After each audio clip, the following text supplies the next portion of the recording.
The UFC is starting to turn into something that it's not supposed to be. It's starting to stray away from the number one thing that keeps people coming back again and again.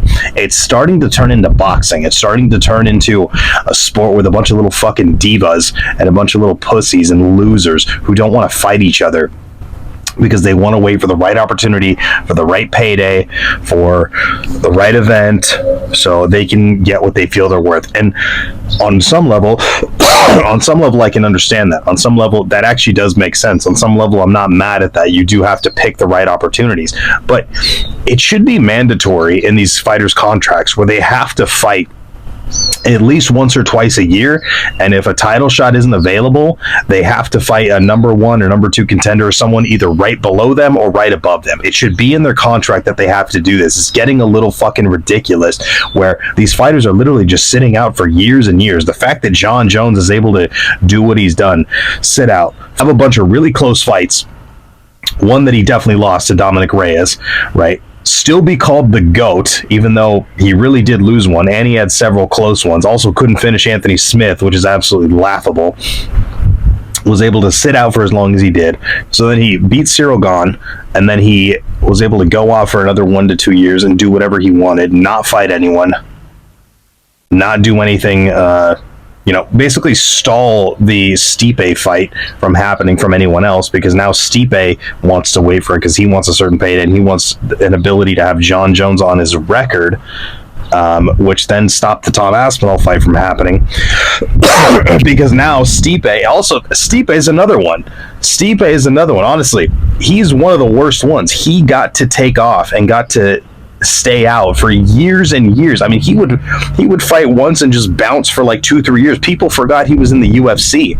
He's literally one of the worst ones. The fact that motherfucker was able to do that was absolutely ridiculous, and I'm glad his career ended the way it did. I'm glad he got flatlined, or kind of flatlined. He got more like TKO'd from Jon Jones and embarrassed, and I'm actually happy his career ended that way, because I'm quite upset with the fact that he was able to do that and how he went. He was oftentimes very much a diva, and the way he went out, I think he actually deserves, because I find it very disgusting. You're a champion. He held up that belt from other contenders because he's waiting for so long for the Jon Jones fight, and Jon is doing, God knows what, banging dudes in clubs, doing cocaine, hitting pregnant chicks, and fleeing the scene, doing hit and runs, getting arrested, slamming his head into cop cars, telling the cops they're losers because they don't make as much money as he does, and all the other shit he does. So them two together held the fuck out of that division. Finally they fight, right? Stipe gets what he fucking deserves for being a little diva bitch the whole time, and now Jon's doing the same thing, right? Now Jon's holding it up because he wants a $30-40 million payout to fight Tom Aspinall, because he's terrified of what Aspinall just might do to him, right? So and this is happening too with, now it's happening at 155 pounds with Oliveira, Charles, and Ilya, who's done things no one else has really done, except for maybe Conor, when Conor was, but a man and wasn't, going off and being an absolute degenerate and throwing his entire legacy away. Ilya flatlined two of the best featherweights to ever do it and destroyed everyone else on the way up. Sorry, I'm getting over being sick, so you're gonna have to deal with it. But now he's moving up to 155. These guys should be clamoring. They should be fighting. They should be in a hurry to be the one to beat Ilya and to knock him out and to steal that shine from him. They don't want anything to do with him. They don't want anything to do with him now. Islam wants to go to 170, says Ilya needs to fight someone first. Charles is waiting for the Islam fight, says Ilya doesn't deserve it. I hope I got all the names right here. It's kind of hard when you're dealing with all these names. Basically, Charles and Islam are both ducking Ilya Topuria. And when I say ducking, I mean they might not necessarily be terrified. Every fighter has to have a delusional sense of self-belief, although I think he would flatline Oliveira. I don't think it'd be close. I think he definitely could flatline Islam as long as he doesn't become arrogant and go to the ground And if he doesn't have a game plan to immediately get up, it might be some trouble. But if he can keep it standing, I think he can flatline Islam as well. But both of them have princess syndrome, and they want to do their own things. It's ridiculous. This shouldn't be happening. There should be a mandatory, either you have to fight someone above you or below you if you're in the top 5 and a title shot is not available. It should be absolutely mandatory. I'm sick of these diva fighters with fucking princess syndrome who are just waiting out to get the payday that they want or for a title shot. When Charles already got destroyed. He got embarrassed in his last title shot. And he barely beat Arman. He should be forced to fight. He shouldn't even have a choice at this point. So the UFC needs to get a hold of this, and they need to either pay people more, change up the contracts, enforce things a little differently. Like, this is just getting ridiculous. This is what makes the UFC great. Is it the best fight the best? On sometimes a monthly basis. The best in different divisions are fighting each other. Definitely a yearly. In boxing, it takes like sometimes 5-10 years to make a big fight happen.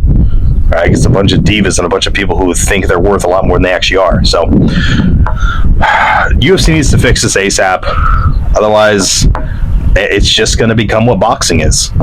There's nothing big happening right now. There's nothing that's big that's happened recently. I get now Pereira's lost. That's one of their golden boys, and he just lost, which was absolutely terrible for them. So they're just in deeper shit every month. So they need to fix this immediately, and they need to make these fights happen. One of the things I think people don't understand is when you have these huge fights, like what Aspinall and Jones could potentially be, what Ilya and Islam could potentially be. When you have these huge fights, it's because you have guys that have you have two guys that have beaten everyone on the way up, and they're the last ones to face each other, or they faced each other before. One of them lost, then the other one went and beat a bunch of people. Now there's a perception that guy might be now better, and so he can come back and potentially beat the guy he previously lost to. But the biggest one is that you have two guys who've both done incredible things in their own career individually, just like Islam and just like Ilya. Now they've both risen to the top, and now they can fight each other. That's what builds the mystique. That's what builds the enthrall. That's what builds the excitement, the anticipation, the buy-in, the mystique. It becomes an enigma. That's what builds the enigma of it. So they have two of them on the line. They got Jones and Aspinall, and they got Ilya and Islam, and maybe a couple more down the line, and they could definitely set other ones up as well. So I don't know. It's up to them. Are they going to let these fighters get away with being divas, or are they going to, is Dana White going to grab the reins of these little diva princesses and whip them into shape and force them to fight? So, I don't know. It's up to him. But it's definitely a problem right now, and I hate seeing this happen, and it's happening way more, and I think it's going to be a big problem. So let me know what you guys think in the comments below. Do you agree with what I'm saying? Do you see how what I'm saying is playing out? Do you see how this is going to become an issue and a big problem? What do you think about it? Do you agree with it? Do you disagree with it? Let me know in the comments below. I respond to every single one. Sorry, gotta deal with all the coughing. Just getting over being sick. But if you enjoyed this content, consider clicking the like button. Leave a comment. Tell me what you think. Like I said, and we'll go from there. My name's Angelo. Zero to Violence. Until next time.